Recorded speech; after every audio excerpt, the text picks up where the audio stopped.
M0FXB. Let's unbox the Elecrow ThinkNode M2. We've done the M1, which we really like. Now let's take this out of the box.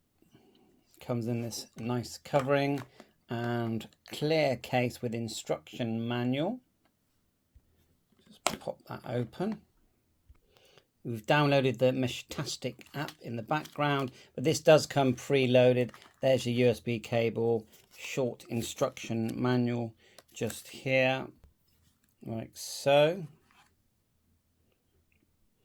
And I noticed just here that the antenna has a connector there, and they're showing the inside because it looks like an all-in-one unit, but I feel that you probably could connect an external antenna if you really wanted to. And then instructions there on the front and the back. Okay, so the instructions look fine, and use the Meshtastic Flasher online to easily load the firmware. So my first impressions are good. It looks light and simple antenna there. It looks like power on button, selection button on the side, LEDs as well, USB charging with a built-in battery reset button there as well. And it doesn't look too hard to open this device up if you need to. Let's just press the button and fire this up. Press and hold.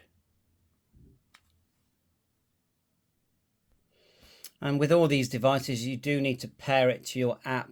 You can use Bluetooth, Wi-Fi, but the first time I always just use Bluetooth. So I'm going to hit scan on my app here. So let's hit the scan. You can see we've got two other nodes that we've been tinkering with there. Hit the scan and it should find it. Then there'll be a pairing number that we need to enter. Now it's found 8EFC. Hopefully that is what this is. So we're going to select it like so. There's the number 421102. Pair connect. I'm going to put that in 421102 and then tick it. Click OK. Hopefully that should pair us up, and now we can select our region. So this setup process is the same, it's the same for all, I would say, Meshtastic devices. There is different firmware I've noticed as well. So let's just go in there. We're going to tap it here where it says set your region. I'm Europe 868. Click that and it's talking to the node. And the whole point of these nodes is that you don't need internet, you don't need Wi-Fi. They communicate with each other. Here, set region. And let's find my region. They communicate with each other via Wi-Fi and Bluetooth and all the rest of it. Just going to find my region. But they don't need the internet, although you have the thing called the MQTT, which is internet. There it is there, European 868. Save. Reboot. So once it's connected, we'll see if the Bluetooth turns on. Not the Bluetooth, the GPS actually. Let it talk. I feel like it is talking. Close. Let's go into settings. User. I notice here it's gone red. Okay, so hit this, and when it does that, you need to reconnect. So we're going to reconnect, and then it connects, and you know when it is because it says disconnect. Now let's go into settings again. User. That's better. I find that they can be a bit glitchy, these kind of devices, that you have to go back and forth a few times. But look, hardware model, ThinkNode. I will turn on that I'm a licensed ham. It just means you can't send encrypted messages. Okay, it says license mode activated there, and then it reboots. Click OK. I always look down here to see the green. You just want to make sure that you are connected. See the way it's gone red there. And if it doesn't auto connect, we know it's the bottom one. Give it a sec to connect. At this point, you could actually, you can plug it into your PC, update the firmware. You could go to network. You could add your IP and do it that way, which the range will be better. Let's go into settings. Oh, I just want to go position and fix position. So you can put your own fixed position, but I want to use GPS. So I'm guessing that it's doing that already, yeah. Because you can do fixed where you type in your location.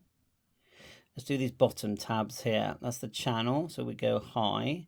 I'm just going to go high here. I don't know if my other one will receive this message, but we're just going to send it. Yeah, look, new message, and it says it's from, and that's what these are all about. Let's just move this over, like so. And you go along here to read your messages. You move along by pressing the button and press and hold to read your messages. You can actually see there it says hi. Okay, so that one's working fine. That LED light is bright, isn't it? Let's just go back. Hit this tab here. That's our device. Tap it. We can see we've got which hardware we've got. The name, I'm pretty sure you can change that. Short name and the node number, etc. Go back. Different map locations. If we tap there, we can see where we are. Hopefully. Maybe. Oh no, that's actually a really good location. I recognize that straight away. And then we'll go settings, and then look at all these settings: network, display, Bluetooth. There's the old MQTT thing we were talking about, which is not turned on, but if you turn it on, then suddenly you're going to show up everywhere basically. And it's actually advised not to really go that way, because the whole point is this: is that you're going to get an antenna up, or you're going to go up on a hill, and you're going to send messages and position etc to other mesh users. Yeah, some people have base stations or setups and antennas in a really good place. I think there's repeaters now, and there's like a mesh core where everyone's linking. Look up on, look up, or go on Facebook, look up the groups that are all forming, tinkering with these kind of devices. So yeah, I'm just going to press the button here and just see what happens, because I have just got this device on off, of course, at the top. Let's just press and see what it does. So that's showing voltage, 5 minutes, time. Is that the channel we're connected to? Channel. Press again. 3 minutes ago. Kilometers. That's the channel there. Let's press and hold.